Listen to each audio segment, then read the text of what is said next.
அன்பார்ந்த சகோதர சகோதரிகளை இயேசு கிறிஸ்து நாமத்தினால உங்களை நான் வாழ்த்துகிறேன். இந்த வீடியோவில் நம்ம என்ன பார்க்க போறோம்னா, உபவாசம் இருக்கலாமா, உபவாசம் இருக்கிறதுனால என்ன நன்மை இல்லை தீமை என்ன அப்படின்றத இந்த வீடியோவில் பார்க்க போகிறோம். உபவாசம் இருக்கிறது நல்லதானா, எதுக்கு உபவாசம் இருக்கிறது, ஏன் என்ன காரணம் அப்படின்றத நம்ம இந்த வீடியோவில் பார்க்க போகிறோம். ஸோ நம்ம ஏன் உபவாசம் இருக்கிறோம் அப்படின்னு சொன்னாக்கா, மனிதனுடைய சரீரம் 3 நிலைகளில் இருக்குது. ஒன்று, நம்ம சரீரத்துக்குள்ள ஆவி இருக்குது, ஆத்துமா இருக்குது, சரீரம் இருக்குது. ஆவி, ஆத்துமா, சரீரம். பிதா, குமாரன், பரிசுத்த ஆவியானவர். ஜலம், இரத்தம், ஆவி. வேதத்தில் நம்மளுக்கு நல்ல தெளிவா எழுதப்பட்டிருக்குதுங்க. நாம எதுக்கு உபவாசம் இருக்கணும் அப்படின்னு சொன்னா, ஆவி கடவுள் நம்மளுக்கு கொடுத்த உயிர் தான் ஆவி. நமக்குள்ள இருக்கிற காற்று, நம்ம சுவாசிக்கிற மத்திய காற்று, அதுதான் ஆவி. ஆத்துமான்றது எதுனா, நம்ம இருதயமா, நம்ம மூளை சிந்திக்கிறேன்ல, அந்த சிந்தனை மூளையிலிருந்து தான் வருது. அந்த மூளை இருதயத்திலிருந்து எண்ணங்கள் எழுந்து வருது. நிறைய காரியங்கள் இருதயத்திலிருந்து தான் வருது. அப்போ இருதயமும் நம்ம மூளையும் நம்ம சரீரத்தில் இருக்கிற உணர்வுகள், இது 3 சேர்ந்தது தான் ஆத்துமா. இருதயம், மூளை, நம்ம சரீரத்தில் இருக்கிற உணர்வுகள், இது 3 சேர்ந்தது தான் ஆத்துமா. சரீரம் சதையால் ஆனது. தசை, நரம்பு, எலும்பு, இரத்தங்கள், நாளமில்லா சுரபிகள், இது எல்லாமே சேர்ந்தது கலையா இருக்குது சரீரம். இப்போ நம்ம மேல் பகுதியில் இருக்கிறது தான் சரீரம். இந்த சரீரத்துக்கு உள்ள ஆத்துமா இருக்குது. அந்த ஆத்துமாக்குள்ள ஆவி இருக்குது. ஸோ 3 நிலை, ஒரு மனிதனுக்குள்ள 3 நிலை. ஏன் உபவாசம் இருக்குன்றதுக்கு இந்த விளக்கத்தை நான் சொல்ல வரேங்க. ஸோ நம்ம இந்த ஆத்துமா, சரீரம் ஒரு பக்கம், ஆவி ஒரு பக்கம், 2 நிலைகள். சரீரம் ஒரு பக்கம், ஆவி ஒரு பக்கம். இது 2த்துக்கும் நடுவில் இருக்கிறதா ஆத்துமா. ஸோ இந்த ஆத்துமா, ஆவி பலம் உள்ளதா இருந்துச்சுன்னா ஆவி பக்கம் சாஞ்சிடும் இந்த ஆத்துமா. சரீரம் பலம் உள்ளதா இருந்துச்சுனாக்கா பலத்தின் பக்கம் சாஞ்சிடும், சரீரத்தின் பக்கம் சாஞ்சிடும் இந்த ஆத்துமா. எப்படி ஆவியில பலனா இருக்கிறது அப்படின்னா, ஆவிக்குரிய விஷயங்கள், ஆண்டவர் நம்ம வேதத்தை வாசிக்கிறது, ஜெபிக்கிறது, ஆண்டவரை துதிக்கிறது, போற்றுறது, நம்ம ஊழியம் செய்து மற்றவங்களுக்கு நல்லதை நற்செய்தி அறிவிக்கிறது, மற்றவங்களை போய் சந்திக்கிறது, நோய்வாய்ப்பட்டவங்களை போய் சந்திக்கிறது, மற்றவங்களுக்கு ஆறுதல் சொல்றது, பரலோக தேவனை துதிக்கிறது, மற்ற ஆத்துமாக்கள் ரட்சிக்கப்படணுன்றதுக்காக ஆண்டவர்கிட்ட நம்ம பருத்தி பேசி நம்ம ஜெபிக்கிறது, வேதத்தை வாசிக்குது. வேதத்தை வாசிக்கும் போது நம்ம ஆண்டவரோடு கூட பேசுறோம். வார்த்தை தான் ஆண்டவர். அப்போ அந்த வார்த்தையை நம்ம படிக்கும்போது ஆண்டவரோடு கூட நம்ம பேசுறோம். ஸோ இதுவும் ஆண்டவரோடு கூட நம்ம வைத்திருக்கிற அந்த ஐக்கியம், அந்த அன்பு, ஆண்டவருக்கும் நமக்கும் உள்ள உறவு, இதெல்லாம் ஆவிக்குரிய விஷயங்கள், பரலோகத்தை சார்ந்த காரியங்கள். இந்த பரலோகத்தை சார்ந்த காரியங்கள் ஆவியானது அதிகமா இருந்துச்சுன்னாக்கா, ஆவியில நிரப்பப்பட்டு ஆவி பலமா இருந்துச்சுனாக்கா, இந்த ஆத்மா என்ன தெரியுமா பண்ணும்? ஆவி பக்கம் போய் சேர்ந்துக்கும். ஆவி பக்கம் போய் சேர்ந்துக்கும். ஏன்னா அது பலம் உள்ளதா இருக்குதே, அது பக்கம் போய் சேர்ந்துக்கும். இப்போ இன்னொரு நிலை வந்து சரீரம். நம்ம சரீரத்துக்கு நம்ம என்ன பண்றோம்? நல்லா சாப்பிட்றோம், நல்ல கொழுப்பு வஸ்து உள்ள நல்ல சத்துள்ள பொருளை நல்லா சாப்பிட்றோம். நம்மளுக்கு என்னென்ன தேவை இருக்குது, எப்படி வகை வகையாக சாப்பிட்ணுமோ, ஒரு நாளைக்கு 3 வேளை 4 வேளை 5 வேளை, காலையில் டிஃபனு, 10-11 மணிக்கு ஒரு காஃபியோ ஒரு ஸ்நாக்ஸு, மத்தியானம் நல்லா காய்கறி நல்லா கறி அது இதுன்னு வச்சு நல்லா சாப்பிட்றோம். திரும்ப 4 மணிக்கு ஒரு காஃபியோ ஒரு வடையோ ஏதோ ஸ்நாக்ஸ் எடுக்கிறோம். இப்போ நைட்டுக்கு அதுவும் எடுக்கிறோம். பழ வகைகள் இதெல்லாம் நிறைய எடுத்து நம்ம சரீரம். இன்னைக்கு யூடியூப்ல பார்த்தாக்கா சரீர சம்பந்தப்பட்ட காரியங்கள் நிறைய கொட்டி கிடக்குதுங்க. எதை சாப்பிடணும், எதை சாப்பிடக்கூடாது, எப்படியெல்லாம் இருக்கணும், எப்படி உடல் பயிற்சி பண்ணணும், இந்த சரீரம் நல்லா பலமாக இருக்கணும், நோய் வரக்கூடாது, இந்த சரீரம் நல்லா ஆரோக்கியமாக இருக்கணும் அப்படின்றதெல்லாம் இந்த சரீரத்துக்கு நம்ம நிறைய முக்கியத்துவம் கொடுத்து நிறைய இந்த சரீரத்துக்கு தீனி போட்டு ஆகாரம் போட்டு இந்த சரீரத்தை நம்ம கொழுன்னு அதை வச்சுட்டு இருந்தோம்னாக்கா, நல்ல ஸ்ட்ரென்த்தை வச்சுட்டு இருந்தோம்னாக்கா, ஆத்மா சரீர பக்கம் சாஞ்சிடும். ஆவியில நம்மளுக்கு பலம் இல்லை, கடவுள் காரியத்துல ஆவிக்குரிய விஷயத்துல நம்மளுக்கு ஆர்வம் இல்லை, நம்ம சரியா கவனம் செலுத்தல, முக்கியத்துவம் கொடுக்கல அப்படின்னாக்கா அந்த ஆவி வந்து பலவீனமா இருக்கும். ஆவி. அப்போ சரீரம் பலம் உள்ளதா இருந்துச்சுனாக்கா ஆத்மா என்ன தெரியுமா பண்ணணும்? பலம் உள்ள பக்கம் போய் சேர்ந்துடும், சரீர பக்கம் போய் சேர்ந்துடும். ஸோ சரீரம் நல்ல பலம் உள்ளதா இருந்துச்சுன்னா, ஆவி வீக்கா இருந்து ஆவி பலனற்று இருந்து சரீரம் நல்ல பலம் உள்ளதா இருந்துச்சுன்னா ஆத்மா சரீர பக்கம் போய் சேர்ந்துடும். ஸோ சரீரம் பலம் உள்ளதா இருந்துச்சுன்னா சரீரத்தை அடக்க முடியாது. சரீரத்தினால ஏற்படுற பாவ காரியங்களை சரீரத்தால அடக்க முடியாதுங்க. இந்த அதாவது நான் சொல்றேன், தயவு செய்து கோச்சிக்காதீங்க. சரீரம் கொழுப்பேறி போகுதுன்னு சொல்றாங்க பத்தியா, அது போல சரீரத்துக்கு நம்ம நிறைய முக்கியத்துவம் கொடுத்து ஆத்மாவை கவனிக்கவே இல்லை, அது பலவீனப்பட்டு போயிடுச்சு, சரீரம் நல்லா கொழுத்துதான் இருந்துச்சுன்னா சரீரம் பாவம் செய்ய தூண்டும். சரீரம் பாவம் செய்ய தூண்டும். சரீரம் பலம் உள்ளதா இருக்குது. அப்ப பலம் உள்ளதா இருக்கிற பக்கம்தான் ஆத்மா போய் சேர்ந்துடும். ஆத்மாவுக்கு இருதயம் இருக்குது, இருதயத்துல வர எண்ணங்கள் இருக்குது, சிந்தனை மூளையில சிந்தனை இருக்குது, சரீரத்தில் இருக்கிற உணர்வுகள் இருக்குது. இது 3 சேர்ந்தாதான் பாவம் செய்ய முடியும். இது 3 சேர்ந்தாதான் ஆவிக்குரிய காரியங்களை செய்ய முடியும். இருதயமும் மூளையும் நம்ம சரீரத்தில் இருக்கிற உணர்வுகளும் எந்த பக்கம் சாயுது அதை வச்சுதான் நம்ம பார்க்கணும்.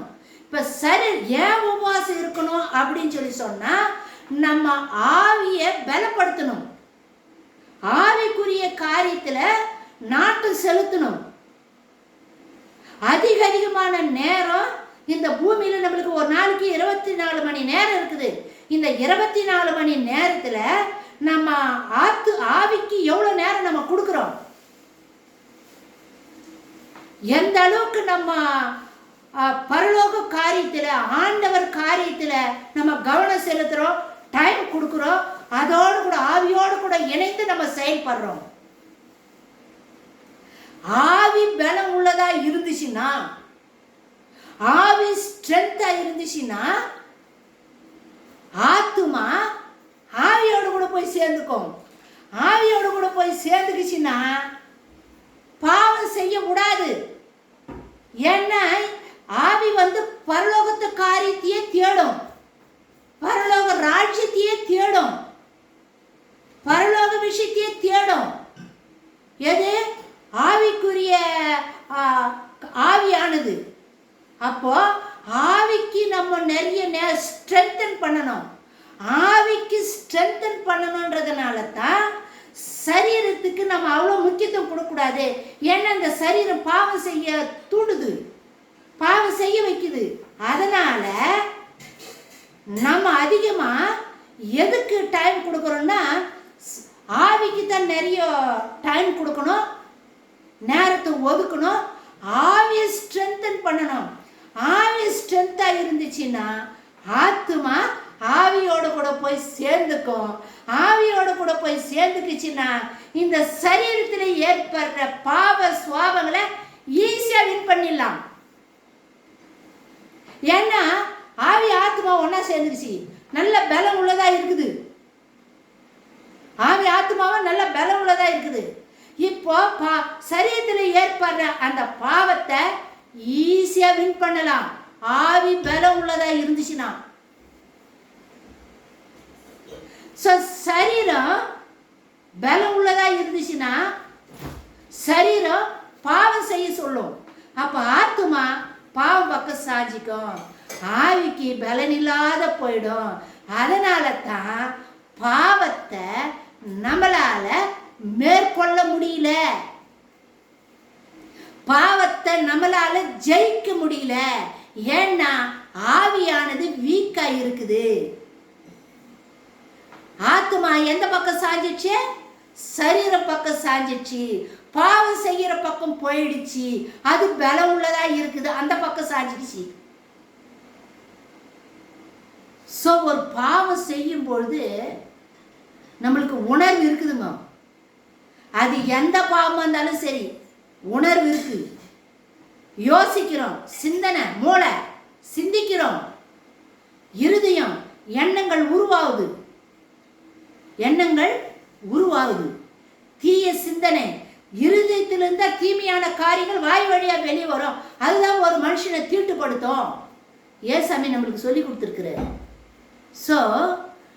நம்ம சரீரம் ஏன் நம்ம உபவாசம் இருக்கிறோம்னா, உபவாசன்றது சாப்பிடாம இருக்கிறது, இந்த சரீரத்துக்கு தீனி போடாது இருக்கிறது, இந்த சரீரத்தை கொஞ்சம் கட்டுப்படுத்துறது, மிஞ்சி போகாத மாதிரி, பாவத்துக்குள்ள போகக்கூடாது, அதை கட்டுப்படுத்தணும். கடிவாளம் போட்டு கட்டுப்படுத்துறதுக்காகத்தான் உபவாசம். உபவாசம்ன்றது உபவாசனால யோவேல் 2 கூட 2வது அதிகாரத்தில் உபவாசத்தின் நாளை குறியுங்கள். உபவாசத்துக்குன்னு ஒரு நாளை நீ குறிக்கணும். வாரத்தில் ஒரு நாளோ 2 நாளோ, கண்டிப்பாக வாரத்தில் ஒரு நாளாவது உபவாசம் இருக்கணும். அப்போ வாரத்தில் ஒரு நாள் உபவாசம் மட்டும் இருந்துட்டு மற்ற நாளெல்லாம் நம்ம ஆவிக்குரிய காரியங்களில் நம்ம டைம் கொடுக்காத உலக பிரகாரம் ஓடிட்டே இருந்தோம்னாக்கா அப்படியும் ஜெயம் பெற முடியாது, அப்படி நம்ம ஜெயம் பெற முடியாது. உபவாசமாக இருக்கணும். ஆண்டவரோடு கூட உபவாசம் இருக்கிற நாள் அன்னைக்கு ஆண்டவரோடு இணைந்து இருக்கணும். அந்த நாள் முழுசும் ஆண்டவருக்காக செலவுப்படணும், ஆண்டவரை துதிக்கணும், ஆராதிக்கணும், இல்லை போய் எங்கேயாவது ஊழியம் செய்யணும், மற்றவங்களுக்கு போய் சொல்லணும். அப்படி இல்லையா, கதவெல்லாம் மூடிட்டு சாத்திட்டு உன் தேவனை வேதத்தை வாசிக்கணும், ஆண்டவர் ஆராதிக்கணும், துதிக்கணும். அந்த நாள் முழுதும் ஆண்டவரோட இணைந்து இருக்கணும். எந்த சிந்தனையும் உலக சம்பந்தப்பட்ட காரியங்களுக்கெல்லாம் நம்ம சிந்தனையும் நம்ம உணர்வுகளையும் நம்மளுடைய இருதயத்தையும் இடம் கொடுக்காம தேவன் பாதத்துல தேவனோடு சஞ்சரிக்கிற நாள், அந்த நாள் முழுவதும் தேவனோடு சஞ்சரிக்கணும். இயேசு சாமி 40 நாள் உபவாசம் இருந்தாரு, தேவனோடு சஞ்சரித்து கொண்டு தான் இருந்தாரு. அதிகாலையில் எழுந்து ஜெபம் பண்ணாரு, தன் தகப்பன் பிதாவோட உறவு கொண்டு இருந்தாரு. தகப்பனோடு கூட இருக்கிற உறவை அவர் விட்டுடல. எந்த நேரம் எந்த ஒரு காரியத்தை செஞ்சாலும் தன் தகப்பன் கிட்ட பிதாவாகிய தேவன் கிட்ட கேட்டுதான் அவர் செய்வாரு. முதலிடம் யாருக்கு? பிதாவாகிய தேவன் தான் நம்ம ஆண்டவராக இயேசு கிறிஸ்துவை கொடுத்தாரு. அவரும் 40 நாள் உபவாசம் இருந்தாரு. ஏன்? ஊழியத்துல வரப்போற இந்த 3 வருஷம் ஊழியத்துல சாத்தானை ஜெயிக்கணும். ஏன்னா அவரு மாம்சத்தோடு தான் நம்மளை போல மனிதன் அந்த பூமிக்கு வந்தாரு. நம்மளை போல சாப்பிட்டாரு, குடிச்சாரு, தூங்கினாரு, நம்மளை மாதிரியே மலை ஜலமெல்லாம் அவரு கழிச்சுக்கிறாரு. மனித சுவாபத்துல இருந்தாரு இயேசு சாமி. அவருக்கும் சோதனை வந்துச்சு. எல்லா சோதனையும் ஜெயிக்கிறதுக்காகத்தான் ஊழியத்துக்கு வர்றதுக்கு முன்னாடியே 40 நாள் அவர் உபவாசம் இருந்தாரு. பரிசுத்த ஆவியான ஞானஸ்நானம் பெற்று பரிசுத்த ஆவியினால் நிரப்பப்பட்ட பிறகுதான் வனாந்தரத்துக்கு சோதிக்கப்படுறதுக்காக வனாந்தரத்துக்கு ஆவியினால கொண்டு போகப்பட்டாரு. ஜெயிக்கிறதுக்காக ஆண்டவரோடு 40 நாள் ஆண்டவரோடு கூடவே சஞ்சரிச்சுட்டு இருந்தாரு. சாப்பிடல, குடிக்கல, எதுவுமே இல்லை. 40 நாள் ஆண்டவரோடு கூடவே இருந்தார். அதனால்தான் சாத்தான ஒண்ணு இல்லாத உரிசி தள்ளிட்டாரு. அவனை நிர்வாணமாக்கிட்டாரு. அவன் தலையை நெசிக்கிட்டாரு. சரீரத்துக்கு அவ்வளோ அவர் முக்கியத்துவம் கொடுக்கல. ஆனா எதுக்கு முக்கியத்துவம்? ஆவிக்குரிய விஷயத்துல அதிகமா நேரம் கொடுத்தாரு நம்ம ஆண்டவராகிய இயேசு கிறிஸ்து. அதே போலதான் நம்ம கூட கடவுளை தரிசிக்கணும், கடவுளோடு கூட பேசணும், உறவாடணும். அவர் குரல் எப்படி இருக்கும், அவரை நான் தரிசிக்கணும், அவரை நான் பார்க்கணும், அவர் எப்படி இருப்பாரு, அவர் எப்படி பேசுவாரு, நம்ம தியானிக்கணும். வார்த்தை மூலமா படிச்சு அதை தியானிக்கணும். ஆவிக்குரிய விஷயத்துல அதிகமா நம்ம கவனம் செலுத்த செலுத்த செலுத்த செலுத்த ஆத்துமா ஆவியோட போய் சேர்ந்துடும். இந்த உலகத்துல நம்மளை எதிர்நோக்கி வருகிற எந்த பாவமா இருந்தாலும் ஈஸியா நம்ம ஜெயிச்சிடலாம், ஈஸியா நம்ம வின் பண்ணிடலாம். சோ இந்த சரீரத்துக்கு கட்டுப்படுத்துறதுக்காகத்தான், இந்த சரீரத்தை அடக்கி ஒடுக்கி கட்டுப்படுத்துறதுக்காகத்தான் உபவாசம். ஆவி பலம் கொள்ளணும்.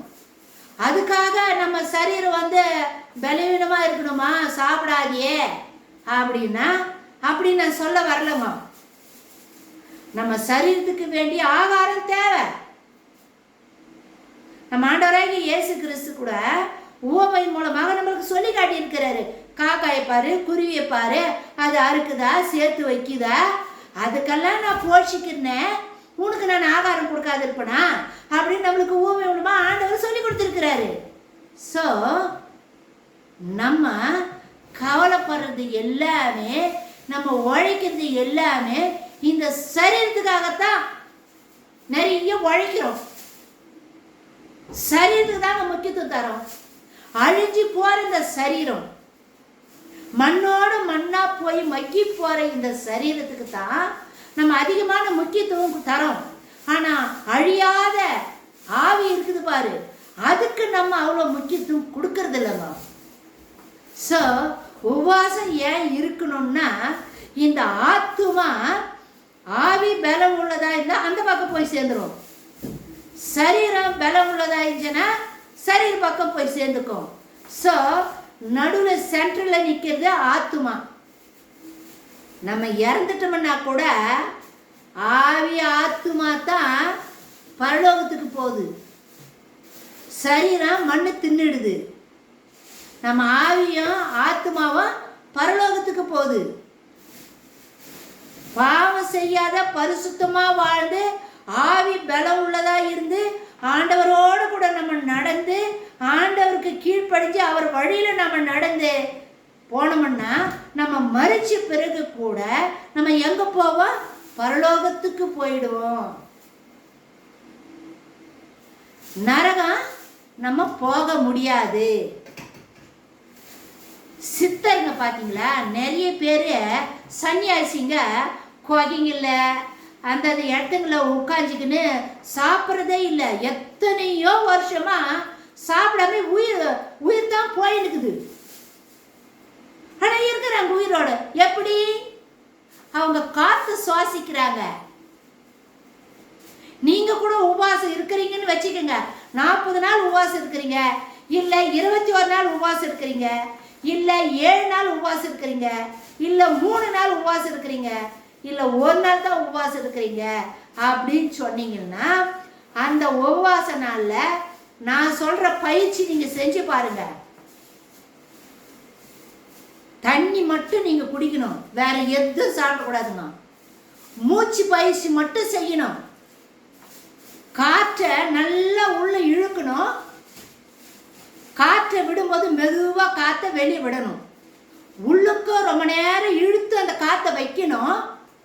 அந்த இழுத்த காற்றை வெளியே விடும்போது மெதுவா விடணும். இந்த மாதிரி ஒரு 10 நிமிஷம் நீங்க செஞ்சு பாருங்களேன். அந்த உபவாச நேரத்தில் வயிறு அப்படியே கிள்ளும், விடான்னு குடல் அப்படியே பேசுறோம். அந்த மாதிரி நேரத்தில் நீங்க போய் உட்காந்து ஒரு 10 நிமிஷம் இந்த மூச்சு பயிற்சி செஞ்சு பாருங்களேன். பசியே எடுக்காதுங்க. என் அனுபவம். நான் கூட 40 நாள் உபவாசம் இருக்கிறேன். பல முறை பல தடவை 40 நாள் இருந்தது. இந்த 40 நாள் உபவாசம் நான் செஞ்ச பயிற்சிங்க மூச்சு பயிற்சி. காற்று, ஆக்சிஜன். என்ன செல்லுக்கு சுவாசிக்கிறதுக்கு ஆக்சிஜன் தேவையில்லை, சாப்பாடு தேவையில்லை, தண்ணி தேவையில்லை. ஆக்சிஜன் இருந்தால் போதும் செல்லு சுவாசிக்கிறதுக்கு. நல்லா உற்சாகமா இருக்குங்க. இந்த மாதிரி நீங்க செஞ்சு பாருங்களேன். உபவாச நாள்ல மூச்சு பயிற்சி பண்ணி பாருங்க. நல்லா உற்சாகமா இருக்க, பசி எடுக்காது. ஸோ அன்னைக்கு ஆண்டவர் உபவாசம் இருக்கிற நாள் அன்னைக்கு ஆண்டவரோடு கூட பேச, துதிக்க, அவரை ஆராதிக்க, அவரோடு கூட பேசுறதுக்கு அவ்வளோ சந்தோஷமா இருக்கும், பேரின்பமா இருக்கும். தேவன் நம்மளோடு கூட பேசுவாரு, நம்மளுக்கு பல தரிசனங்களை கொடுப்பாரு, நீ என்ன செய்யணுன்றத சொல்லுவாரு. இத அடுத்து நம்ம தினந்தோறும் இதை பிராக்டிஸா வச்சுக்கணும்னா ஆண்டவரோடு கூட பேசுறது, ஜெபிக்குது, வேதம் வாசிக்கிறது, உலக சிந்தனையை தவிர்த்துட்டு ஆண்டவருக்கு அதிகமான நேரம் கொடுத்து நம்ம இப்படி பிராக்டிஸ் பண்ண பண்ண பண்ண டெய்லி நம்ம ஆண்டவரோடு கூட பேசுறதோ அவர் நம்மளோட கூட பேசுற நிலைக்கு நம்ம வந்துடுவோம். அடுத்தவங்க நம்மளுக்கு வந்து நமக்கு விரோதமா என்ன காரியம் செய்யறாங்க கண்டிப்பா கடவுள் வெளிப்படுத்துவாரு. அடுத்த வீட்டுக்கோ அடுத்த நபருக்கோ ஜெபிக்க போகும்போது அந்த இடத்துல என்ன இருக்குதே வெளிப்படுத்துவாரு. சோ நம்ம ஆவிக்கு அதிகமா நேரம் கொடுக்கல, உலகமா வாழ்ந்துட்டு சரீரத்துக்கு அதிகமான ஒருவேளை கூட என்னால இருக்க முடியல, ஒரு நாள் கூட என்னால பட்னியா இருக்க முடியல, பாவத்தை ஜெயிக்க முடியாது. பாவத்தை ஜெயிக்க முடியாதுங்க. அதனால தயவு செய்து நம்ம இந்த சரீரத்தை ஒரு நாளாவது அதுக்கு சாப்பிடாத கொடுக்காம வெறும் காற்று மட்டும் சுவாசித்துட்டு நீங்க இருந்து பாருங்க. அப்படியே வாரத்துக்கு ஒரு நாள் இருந்து பாருங்க. அது நாள் ஆக ஆக உங்களுக்கு அப்படியே நல்லா பிராக்டிஸ் ஆயிடும். ஸோ ஈஸியா சாத்தான விரட்டலாம். சாத்தா வந்து பெரிய ஆள் கிடையாதுங்க. அவன் பெரிய ஆளே இல்லை, ஒண்ணுமே இல்லை. அவனுக்கு வல்லமை கிடையாது, பலங்கள் ஒண்ணுமே கிடையாது. நம்ம பயப்படுறோம் அவனை பார்த்து நம்ம பயப்படுறதுனால அவனுக்கு பெரிய உச்சி வேலையான மாதிரி நம்மளை பார்த்து பயப்படுறாங்க அப்படின்ற ஒரு தெனாட்டு அவனுக்கு. அந்த இடம் நம்ம கொடுக்கவே கூடாதுங்க. சாத்தானுக்கு நம்ம இடமே கொடுக்கக்கூடாது. நீங்க ஆண்டவரோடு கூட அந்த வார்த்தை படிக்க படிக்க படிக்க வார்த்தை உங்க இருதயத்தை நிரப்பும். வார்த்தை தான் இயேசுசாமி. இயேசுசாமி உங்க இருதயத்தை நிரப்ப நிரப்ப வார்த்தை உங்க இருதயத்தை நிரப்பப்படும் போது அங்க சாத்தானுக்கு இடம் கிடையாது. உள்ள நம்ம இருதயத்தில் இருக்கிற அந்த வார்த்தை வச்சு சாத்தானை விரட்டலாம். நிறைய பேர் ஊழிக்காரு 40 நாள் உபாசுங்கிறாங்க, 21 நாள் உபாசுங்கிறாங்க, 3 நாள் உபாசுக்கிறாங்க, வாரத்துல 3 நாள் உபாசுக்கிறாங்க. அந்த மாதிரி கூட இருக்கிறாங்க. வாரத்துல 3 நாள் ரொம்ப ரொம்ப நல்லதுங்க. உபாசம் இருக்கிறது சரீரத்தை கட்டுப்படுத்துறோம். சோதனையை மேற்கொள்ளக்கூடிய, பாவத்தை மேற்கொள்ளக்கூடிய பலமும் சக்தியும் ஆற்றலும் நம்மளுக்கு கிடைக்குது. அதனால தான் உபாசம் இருக்குது. ஸோ உபவாசம் இருக்கிற அன்னைக்கு கூட விஞ்ஞானத்தின் படியை நம்ம பேசணும்னா கூட வாரத்துக்கு ஒரு நாள் நம்ம எதுவுமே சாப்பிடக்கூடாது.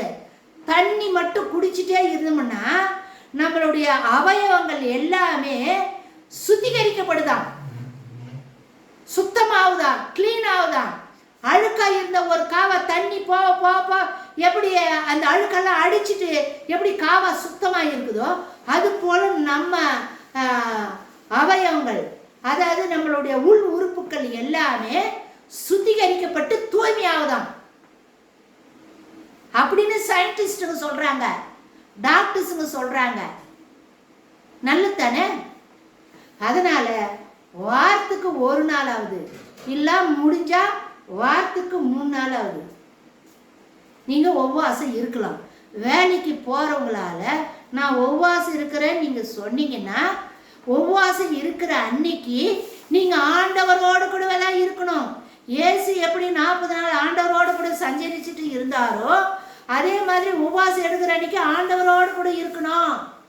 உலக வேலையெல்லாம் செஞ்சுட்டு வேலை மேல கவனம் செஞ்சுட்டு நான் சாப்பிடாத இருக்குன்னா அது பட்டினி, அதுக்கு பேர் பட்டினி. அதனால எந்த லாபமும் கிடைக்காது, வல்லமை கிடைக்காது, பாவத்தை மேற்கொள்ள முடியாது, சாத்தானை ஜெயிக்க முடியாதுங்க. ஸோ தயவு செய்து அப்படி வேலைக்கு போறவங்க நைட்ல உபவாசம் இருக்கலாம். நைட்டு சாப்பிடாம காலையில மத்தியானம் சாப்பிட்டு அந்த 4 மணிக்கு ஏதோ காஃபியோ ஏதோ ஒரு பிஸ்கட் சாப்பிட்ட பிறகு எதுவுமே சாப்பிடக்கூடாது. மறுநாள் காலையில் வரைக்கும் எதுவும் சாப்பிடக்கூடாது. நைட்டில் உபவாசம், நைட்டோட ஆல் நைட் ப்ரேயர், முடிகிறவ ஜபமாக நீங்கள் வச்சுக்கலாம். அந்த மாதிரி என்னுடைய ஊழியத்தில் ஒரு சகோதரன் வந்து அந்த சகோதரனுக்கு நான் சொல்லி கொடுத்தேன். அந்த சகோதரனுக்கு வாங்க எங்கள் குடும்பம்லாம் ரட்சிக்கப்படணும் அக்கா அப்படின்னா நீ ஒரு நாள் முடிகிறவ ஜபம் இருப்பா அப்படின்னு எங்கள் வீட்டையே இடம் கொடுத்து ஒரு ரூமை கொடுத்து இருந்தான். அவன் ஒரு நாள் இருந்தான். அவன் இருந்துட்டு போனாங்க. அந்த குடும்பத்தில் அவன் தான் கடைசியாக ஞானஸ்நானம் பெற்றவன். என் குடும்பம் ரட்சிக்கப்படணும்னு சொல்லிட்டு உபவாசம் ஆல் நைட் ப்ரேயர் இருந்தான் பார்த்தியா, அவன் தான் கடைசியாக ரட்சிக்கப்பட்டவன். இவன் ரட்சிக்கப்படுறதுக்கு முன்னாடியே அந்த குடும்பத்தில் இருக்கிறவங்க 18 பேர் ஞானஸ்நானம் எடுத்துட்டாங்க. ஞானஸ்நானம் எடுத்து ஆண்டவரை ஏற்றுக்கொண்டாங்க. இன்னைக்கு வைராக்கி வந்து ஆண்டவருக்காக ஊழியம் பண்றாங்க. ஸோ வேலை செய்கிறவங்க நைட்ல எல்லாரும் தூங்கிட்டு இருக்காங்க, நீங்க ஆண்டவரோடு சஞ்சரிக்கலாம். வேதத்தை வாசிக்கிறது, துதிக்கிறது, அந்த மாதிரி எல்லாம் செய்யலாம். அப்படி எடுத்துக்கோங்க. ஏன் உபவாசம் இருக்கணுன்றதுக்கு இதுதான் காரணம். பாவத்தை மேற்கொள்றதுக்கும் சாத்தானை ஜெயிக்கிறதுக்கும் நம்ம உபவாசம் இருக்கணும். அதுக்குதான் உபவாசம். இதை நம்ம பிள்ளைங்களுக்கு சொல்லி கொடுக்கணும், நம்ம பிள்ளைங்க கடைபிடிக்க சொல்லணும், அதை ப்ராக்டிஸ் பண்ணணும். நம்ம பிள்ளைங்களுக்கு நம்ம ப்ராக்டிஸ் கொடுக்கணும், சொல்லி கொடுக்கணும். நம்மளும் இருக்கணும். சுகர் வியாதியாக இருக்குதுங்க, என்னால் ஒன்றும் பண்ண முடியலங்க அப்படின்னு சொல்லி சொன்னால் நீங்கள் தினந்தோறும் ஆவிக்கு இடம் கொடுக்கணும். வேதத்தை வாசிக்கணும், ஜெபிக்கணும், துதிக்கணும், மற்றவங்க ரட்சிப்புக்காக மன்றாடணும். ஊழி செய்யணும்னா போய் செய்யலாம். உங்களால் சுகர் பேஷண்ட் முடியலன்னா ஆவிக்குரிய நேரங்களை அதிகமாக ஒதுக்கலாம். ஸோ இதனுடைய விளக்கம் ஆண்டவர் விரும்புகிற உபவாசம் எது அப்படின்றத இன்னொரு வீடியோவில் நம்ம பேசலாமா. ஆண்டவர் விரும்புகிற உபவாசம் எப்படி அப்படின்றத அடுத்த வீடியோவில் பேசலாங்க. லைக் பண்ணுங்கள். இந்த விஷயத்த மற்றவங்களோடு கூட நீங்கள் ஷேர் பண்ணிக்கோங்க. ஏன் உபவாசம் இருக்கணும், என்ன காரணத்தை உங்ககிட்ட நான் சொல்லிட்டுங்க. ஸோ சப்ஸ்கிரைப் பண்ணுங்கள். ஐப்ன்ற ஒரு ஆப் இருக்குதுமா, அதை அழுத்துங்க. உங்களுக்கு என்ன மனசில் தோணுது, இப்போ உபவாசத்தை குறித்து நான் நிறைய பேசியிருக்கிறேன், உங்கள் மனசில் என்ன தோணுது அப்படின்றத நீங்கள் கமெண்ட் செக்ஷனில் நீங்கள் கேட்கலாங்க. கேட்டால் அதுக்குண்டான பதிலை ஆவியானவரோட பேசி அதை நான் பெற்று உங்களுக்கு தருவோமா. மாரநாதா.